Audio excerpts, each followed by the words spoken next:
Quinta-feira da 7ª semana do Tempo Comum. Eu sou o Padre Pedro Paulo e estamos começando mais um programa, a Bíblia no Mundo de Hoje. Bem, celebramos hoje a memória de São Policarpo. Sim, São Policarpo, homem da primeira hora cristã. Nasceu no ano entre 69 e 70, tinha pais cristãos. E conheceu o cristianismo dos próprios apóstolos. Por isso mesmo, sabe-se que ele foi discípulo de São João. Entre seus alunos está o bispo de Lyon, Santo Irineu, dizendo, e o historiador também, um outro testemunho, historiador Eusébio de Cesareia, diz que Policarpo não foi somente educado pelos apóstolos e viveu como muitos daqueles que haviam visto o Senhor, mas foi também dos apóstolos que se estabeleceram na Ásia como bispo da igreja de Esmirna. Tem um testemunho de diversos héreses de Santo Irineu e também a história eclesiástica de Eusébio de Cesareia. Foi bispo durante muitos anos.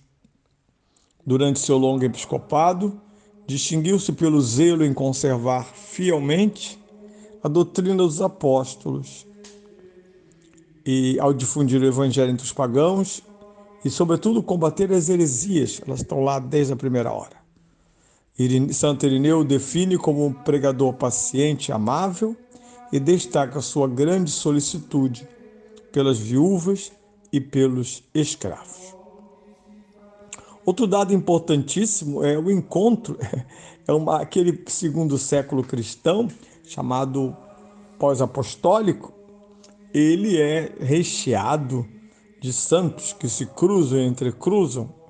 Imagine São Policarpo, acolhe em Esmirna, Inácio de Antioquia, de passagem sob escolta em direção a Roma para ser julgado.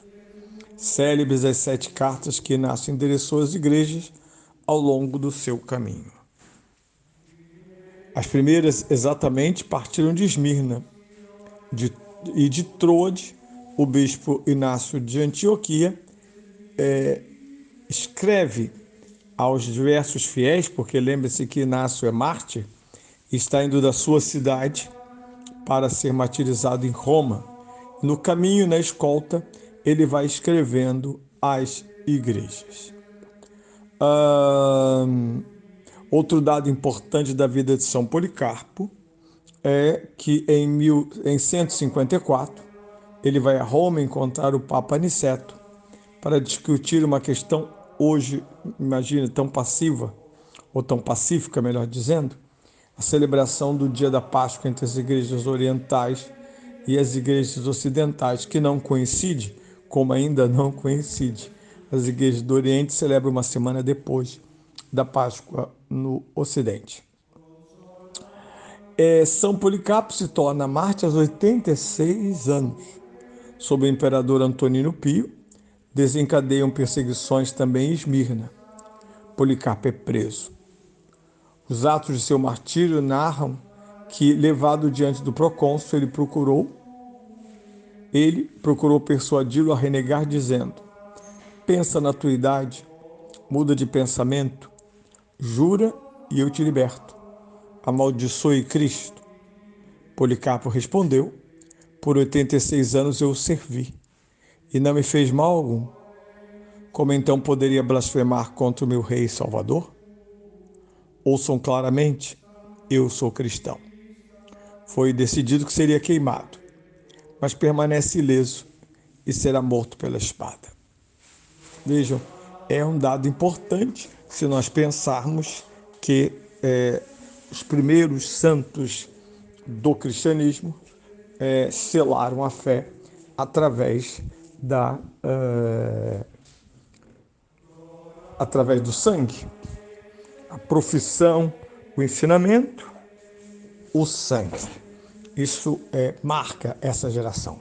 Por isso hoje, milênios depois, temos total interesse por eles, porque eles representam o melhor nas origens da nossa fé. Ouçamos da carta da igreja de Esmirna sobre o martírio de São Policarpo, século II, como um sacrifício perfeito e agradável. Quando a fogueira ficou pronta, Policarpo desfez-se de todas as vestes e desatou o cinto.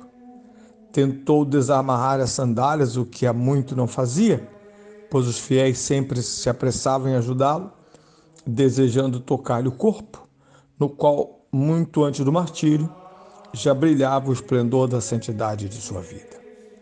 Rapidamente, cercaram-no com o material trazido para a fogueira. Quando os algozes quiseram pregá-lo ao poste, ele disse: deixai-me livre. Quem me dá força para suportar o fogo, também me concederá que fique imóvel no meio das chamas, sem necessitar deste vosso cuidado. Assim, não o pregaram, mas limitaram-se a amarrá-lo. Amarrado com as mãos para trás, Policarpo era como um cordeiro escolhido, tirado de um grande rebanho para o sacrifício. Uma vítima agradável, preparada para Deus. Levantando os olhos ao céu, ele disse: Senhor Todo-Poderoso, Pai do vosso amado e bendito Filho Jesus Cristo, por quem vos conhecemos, Deus dos anjos e dos poderes celestiais, de toda a criação e de todos os justos que vivem diante de vós. Eu vos bendigo porque neste dia e nesta hora, incluído no número dos mártires, me julgastes digno de tomar parte no cálice do vosso Cristo e ressuscitar em corpo e alma para a vida eterna, na incorruptibilidade, por meio do Espírito Santo. Recebei-me hoje entre eles, na vossa presença, como um sacrifício perfeito e agradável. E o que me haveis preparado e revelado, realizai-o agora, Deus da verdade e da retidão. Por isso, e por todas as coisas eu vos louvo, bendigo e glorifico, por meio do eterno e celeste Pontífice Jesus Cristo, vosso amado Filho.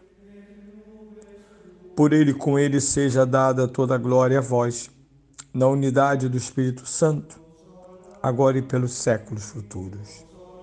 Amém. Depois de ter dito amém e de ter terminado a oração, os algozes atearam o fogo e levantou-se uma grande labareda. Então nós, a quem foi dado contemplar, vimos o milagre, pois para anunciá-lo aos outros é que fomos poupados. O fogo tomou a forma de uma abóbora, como a vela de um barco batida pelo vento, e envolveu o corpo do mártir por todos os lados. Ele estava no meio, não como carne queimada, mas como um pão que é cozido, ou o ouro e a prata incandescente na fornalha. Sentimos um odor de tanta suavidade que parecia-se estar queimando incenso ou outro perfume precioso. Veja, esse texto é muito antigo, faz parte de um conjunto de textos chamado As Atas dos Mártires, primeiros elementos historiográficos e hagiográficos da história da Igreja. E o que impressiona aqui não é somente a descrição de uma morte tão violenta e absurda, queimado vivo. Mas veja, jamais é dito queimaram-no. É dito simplesmente foi oferecido a Deus sacrifício. E isso está patenteado nesta maravilhosa oração de São Policarpo: julgaste-me digno de tomar parte no cálice do vosso Filho e ressuscitar em corpo e alma para a vida eterna na incorruptibilidade por meio do Espírito Santo. Essa é a consciência dos mártires. E é esta consciência que faz com que a sua morte não seja a vitória do poderoso, a violência do que pode, mas a verdadeira religião.